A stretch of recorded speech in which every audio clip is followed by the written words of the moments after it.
Bonsoir à tous, bienvenue pour une nouvelle vidéo. Aujourd'hui, on a le smile, on a le sourire. Déjà de un parce que ça va être comme, j'ai pas eu peut-être l'occasion de vous le dire, ou si je l'ai déjà dit, ben je vais vous le redire. Ça va être comme à tous les musulmans qui passent sur cette chaîne. Aujourd'hui, on a le smile, pourquoi? Parce qu'on va débriefer un match du Barça où ça gagne enfin, où ça marque enfin. Bon, il y a eu qu'un but, on va se calmer, mais ça gagne et ça marque enfin. Oui, aujourd'hui, l'FC Barcelone a battu l'Atlético Madrid pour clôturer cette semaine de Liga et qui remettent 11 points de différence face au Real Madrid. Est-ce que c'est définitivement la Liga qui a acté? Il y avait un petit peu de suspense, forcément avant parce que le Real Madrid avait gagné, il revenait à 8 points, l'FC Barcelone était dans une mauvaise dynamique. Hein, tu gagnais pas déjà face au Real en coupe, t'as pas réussi à te relancer, que ce soit face à Gérone, que ce soit face à Getafe, tu marquais pas de but. C'était des matchs pas du tout intéressants, on voyait une équipe vraiment pataugée, il y a solidité défensive, ok. Bon, à part le match face au Real où ça se décante, mais à ce moment-là, c'était un peu compliqué. C'était intéressant de voir ce match-là parce que tu dis, est-ce que les joueurs du FC Barcelone pourront, dans cette adversité, encore une fois, relever la tête parce que tu affrontes une équipe de l'Atlético qui est resplendissante, on va dire, sur les dernières semaines de Liga. C'est pas la meilleure équipe. J'allais dire la meilleure équipe, non. La meilleure équipe de Liga en Liga cette année, c'est le FC Barcelone. Tu es obligé de par ce qu'ils font avec les quarts de points. Mais l'Atlético donne en tout cas sur le papier avant le match, et ça a été confirmé d'ailleurs, une très bonne opposition. Ils sont très bons ces derniers temps, avec un Griezmann resplendissant, encore une fois. Donc là, c'était un test très intéressant pour le Barça, et encore plus pour nous, supporters du FC Barcelone, parce que t'avais le retour de certains joueurs clés. T'avais le retour de Pedri qui était dans le groupe, t'avais le retour en titulaire de Jong, et on voulait voir qu'est-ce que cette équipe avait dans le ventre. Est-ce que t'es finalement dépendant de ces joueurs-là? Est-ce qu'avec l'ajout de Jong, tu pouvais avoir une caution créative différente? C'est ce qu'on va voir tout de suite. Bon, on va commencer par les formations. L'Atlético de Madrid, ça joue en 5-3-2. Ils sont venus, moi j'ai vu la formation 5-3-2, et ce qui est intéressant, c'est que j'ai vu Carrasco en latéral droit, latéral gauche, pardon, et Lemar, donc dans le milieu à 3 sur le côté gauche. Et quand j'ai vu ça, je me dis, bon, en face, le Barça joue en 4-3-3, donc avec Araujo Alonso en centrale, Koundé sur le côté, Baldé de l'autre, Busquets, De Jong, Gavi au milieu de terrain, une attaque Ferran Torres ailier gauche, Lewandowski en numéro 9 et Rafinha en ailier droit.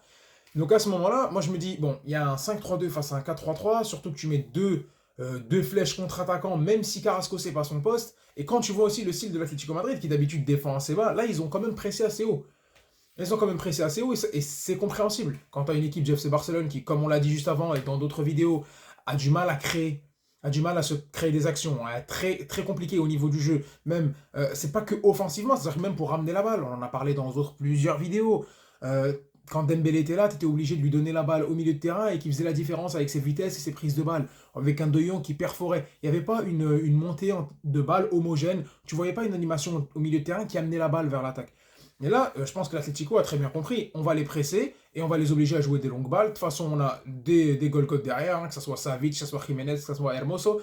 Tout ça face à le seul Lewandowski de la tête. Et au pire, si ça s'approche, t'as un gardien qui fait 1m92. Donc au bout d'un moment, c'était très logique, très intelligent, moi je pense, de la part de l'Atlético Madrid. Et ça leur donne raison, parce qu'au début de match, ils te rentrent dedans. Au début de match, ils te rentrent dedans. Dès le début, donc tu avais, je pensais, parce que je me disais, est-ce que j'allais parler tout de suite de De Jong, mais on va garder un petit peu pour tout à l'heure. Ah, c'est ça, hein, c'est ça, quand vous me regardez, moi, ça va être des vidéos sans montage, ça va être, on allume et on va parler d'une seule traite. Voilà, c'est comme ça, vous connaissez à me connaître. À ce moment-là, quand tu vois l'Atlético Madrid qui te rentre dedans et l'FC Barcelone qui a du mal à se créer des occasions. Et même s'il y avait un petit peu de mouvement au début, ça bousculait, on voyait un Rafinha, encore une fois, virevoltant, mais même si c'était pas tout le temps très efficace, tu voyais qu'il y avait quelques percées, on voyait un Frenkie de Jong qui essayait de ramener un peu plus la balle, on voyait un Baldé, encore une fois, sur son côté, encore une fois virevoltant, mais toujours pas très efficace. C'est quelqu'un qui va être très agile, qui va être une sorte de petit tourbillon sur le côté, un peu à l'image même d'un Gavi. Mais finalement, c'était comme si que, j'avais une expression en arabe qui t'est venue dans la tête. Mais vraiment, c'est comme si que tu ramais mais t'arrivais pas à avancer. Et ça, c'est assez frustrant. Et surtout qu'en face, l'équipe de l'Atlético était très sereine, te rentrait dedans, et ça forçait même des joueurs à essayer de tenter des longues balles. Une fois, deux fois pour tenter des renversements, on l'a vu avec Araujo, pour essayer de le mettre sur Baldé. Ok, ça peut être intéressant une fois, deux fois pour essayer de prendre cette défense, mais au bout d'un moment, quand tu vois qu'ils sont 5 derrière, qui t'attendent, ils ont progressé en contre, ils se sont fait des occasions en contre dans le dos, sachant que tu avais un Marcos Alonso qui était très très lent, un Koundé qui est défenseur central, qui n'est pas spécialement à latéral, donc sur les contres d'un Lemar ou d'un Carrasco, parce que même s'ils sont très vivaces, ils défendent sur lui, ils se sont rendus compte qu'en mettant deux joueurs à cette capacité offensive là sur son côté, ils pouvaient prendre l'eau, et c'est ce qui s'est passé. Si t'as pas un Araujo pour être très très solide, bah c'est très compliqué. Ce même Araujo qui était très bon défensivement, là je pense qu'on n'a même pas besoin d'en parler, c'est la base. Mais ce qu'il a dû faire offensivement, bah, toujours lancer des longues balles, que ce soit sur Lewandowski, ça fonctionnait pas, que ce soit sur Baldé, ça fonctionnait pas. On a vu un Rafinha qui se retrouvait un petit peu seul, et toujours ce manque de symbiose au milieu de terrain. Avec un Gavi qui court beaucoup, avec un De Jong qui se projette, qui se bat, qui va avoir cette bonne maîtrise de balle, et t'as un Busquets qui, quand il est face au jeu tranquillement dans son fauteuil, il peut distribuer, il peut avoir ce bon tempo, ce style de jeu que nous on adore, hein. Savoir mettre une passe tranquillement, orienter le jeu sur une feinte de corps, c'est beau à voir, mais en termes d'efficacité, t'es dans un football maintenant où tu peux plus te permettre de regarder ça. Ah voilà, dans la fin des années 90, au milieu des années 2000, un joueur comme ça peut continuer de jouer à cet âge-là, mais là, t'es dans un football où les joueurs ils te rentrent dedans, et on l'a vu. On l'a vu, Griezmann, dans la formation, il est dans le duo de tête avec Angel Correa, mais finalement, dans le match, bah, c'était un numéro 8 qui te rentrait dedans. Il profitait déjà de son immense impact physique, son immense volume de jeu plutôt, et d'une très bonne technique pour s'en sortir du pressing du FC Barcelone, qui même eux, quand même, réussissent, bon, il faut le dire aussi depuis le début de saison, un pressing assez intéressant, perfectible bien sûr, mais assez intéressant. Mais Griezmann s'en sortait, et il te rentrait dans un Busquets. Et donc tu finis ta première période sur un but, parce que Ferran Torres finit par marquer, mais t'as quelques occasions, mais c'est pas ultra efficace. Bah, si t'as l'occasion de Lewandowski, où il est obligé de se créer une occasion à lui tout seul, parce que c'est compliqué, entre les centres de balle qui arrivent pas, entre les prises de balle de Ferran Torres sans confiance, entre Rafinha qui s'est obligé de centrer sur une muraille encore une fois, il est obligé de se créer une action tout seul, ça marche pas. Et ben en fin de première période, l'action on la voyait pas venir, une passe de Rafinha pour Ferran Torres qui va utiliser l'appel de Lewandowski, une petite balle bien, bien dosée. La défense, bah, c'est ça, hein, de jouer limite cul dans le but. Ben, Oblak n'a pas vu, à cause de ses défenseurs qu'il est bloqué, le petit but de Ferran Torres et tu rentres à la mi-temps avec un 0. À ce moment-là, tu dis, bon, on n'a pas produit grand-chose. Ça fait du bien de revoir un Frenkie de Jong qui aurait pu mettre le but de l'année. Donc, tac, avec la récupération et la frappe. Mais finalement, tu finis cette première période un petit peu déçu et on s'est quand même pas mal fait chier, faut le dire. La deuxième période, ça a été un peu mieux.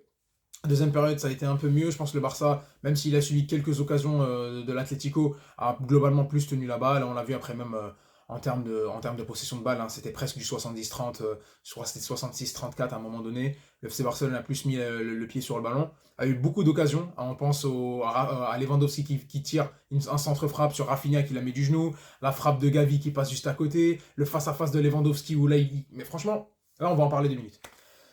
Lewandowski, ça fait sur les 13 derniers matchs, 13 derniers matchs du Barça, il marque, je crois qu'il marque pas pendant 10 matchs. Sur 10 enfin, pardon, sur les 13 derniers matchs, il y en a 10 où il marque pas. Quand tu sais que ce joueur-là reste Pichichi avec 17 buts, je crois qu'il va être, s'il finit comme ça, bah, soit il se fait rattraper par Benzema, soit ça va être l'un des Pichichi les plus éclatés des 4 grands championnats plus la Ligue 1. Oui. Pour un joueur qui avait si bien commencé, et tu peux pas être uniquement dépendant de ce que Dembélé pouvait t'apporter avec sa qualité de centre, sa percussion, de ce que Pedri et Gavi pouvaient t'apporter dans leur contrôle de balle et dans les espaces que pouvait prendre Gavi. À ce moment-là, tu ne peux pas être dépendant que de ça. T'es Lewandowski, tu dois concrétiser des actions, te créer de meilleures actions, et un peu à l'image d'un Benzema, porter l'équipe vers l'avant. Là, il ne porte pas l'équipe, il subit un petit peu le manque de créativité de l'équipe. Ça, c'est problématique. On l'a vu très frustré, il ratait des occasions, c'était compliqué pour lui. En plus, le manque d'animation de l'équipe et de ce que fait Xavi offensivement, comme c'est le néant, bah, c'était compliqué aussi de se créer d'occasions et ça se frustre. Et on le voit sur le centre frappe sur Rafinha, il est dégoûté. Sur les actions qui lui passent juste à côté, il est dégoûté. Sur l'action qui rate en première mi-temps, il est dégoûté. Et là, t'as 2 contre 1. Le 1 de l'Atlético, c'est pas un défenseur, c'est le gardien. T'es tout seul, Rafinha qui est complètement excentré. T'aurais dû faire la technique de l'enfoiré sur PES. Tu fais la passe et le mec il marque dans le but vide. Et tu te sécurises. Il le fait pas. Et c'était une action de totale frustration. Il va tenter de mettre un vieil enroulé de loin où il le rate complètement. Et c'est dommage, et tu le sens parce qu'il s'est même pas préparé. Lewandowski est fort techniquement, Oblak était sorti, il a ni tenté le lob, ni il a tenté de le dribbler, rien. Il a tenté une frappe un petit peu de ras-le-bol. Et ça traduit le manque d'efficacité de cette équipe-là, et de ce que je répète depuis le début, finalement. Donc t'as un Rafinha qui est assez frustré, l'équipe du FC Barcelone s'en sort mieux avec l'entrée de Pedri. Franchement, on voit un autre visage hein, quasiment du FC Barcelone, hein, les prises de balles, même si le mec il revient de blessure. On va en parler du staff, hein, Pedri qui devait être blessé 1 mois, il est resté 2 mois et demi, donc on va en parler, la même chose pour Dembélé, mais on les voit un petit peu libérés. L'entrée d'Ansu Fati pour les 2 dernières minutes, est-ce qu'on peut vraiment en parler? Mais bon, finalement le Barça, face à un Atlético qui s'est procuré quelques occasions, on pense à la talonnade de Griezmann, avec un Eric Garcia qui est toujours aussi rayonnant d'efficacité défensive. et quand je pense que certains veulent garder. Voilà. Donc bon, le FC Barcelone qui finalement subit, fait un petit peu le dos rond en fin de match et finit par remporter ce match et remet 11 points au Real Madrid. Donc bon, dans l'optique de cette saison-là, on va se contenter du résultat. On va se contenter que Ferran Torres ait mis un but. On va se contenter du retour de certains joueurs, du retour probable de Ousmane Dembélé. Mais c'est tout. Moi, c'est tout. Y a pas énormément de choses à retenir sur le jeu, sur la production offensive, de ce qu'ils ont pu faire. Ça reste un Barça un petit peu décevant, faut le dire. On va gagner cette Liga. Normalement, et si tout se passe bien, on va pas avoir un scénario à la 2007. Hein, donc, petite dédicace à mon ami Kaysar qui m'a rappelé qu'en 2007, il y avait une certaine avance et le Real Madrid était revenu parce que le Barça s'était cassé la gueule. Rassure-toi, mon pote, ça va pas être le cas cette année. Normalement, parce que tu as 11 points, il reste 6-7 matchs. Mais quand même, là, ils ont vraiment intérêt à travailler quelque chose pour la saison prochaine. Ils ont vraiment intérêt à travailler quelque chose pour la saison prochaine, que ce soit avec l'arrivée de certains joueurs, ou est-ce que Xavi doit travailler autre chose offensivement, un nouveau staff, un directeur technique. Alors, bien sûr, encore une fois, je ferai une vidéo pour donner mon avis, mais là, ça peut plus durer parce que c'est une Liga qui est faible. Tu réussis à gagner, mais tes lacunes là, bah, elles te trahissent en Europe, et on l'a vu cette année, que ce soit en Ligue des Champions, en Europa League, et ça ne peut pas continuer. Bref, on va retenir la victoire face au rival. Il y avait un excellent tifo, on remet 11 points au Real Madrid. Je pense que c'est bon. On a passé, au moins, on a vu un but cette fois. On espère que pour la suite de la saison, ils pourront travailler autre chose parce que le titre, il est quasiment dans la poche normalement. Alors, pour ceux qui sont restés jusqu'à la fin de la vidéo, ben, je vous dis merci. N'hésitez pas à liker, à vous abonner, à commenter et à me suivre et à me demander, à venir me contacter déjà sur mes réseaux sociaux et me dire dans le commentaire si vous êtes d'accord ou pas et des idées de prochaines vidéos. Je suis tout à vous. Alors, on se voit très vite pour une prochaine vidéo et on se dit à bientôt et Bisca el Barça.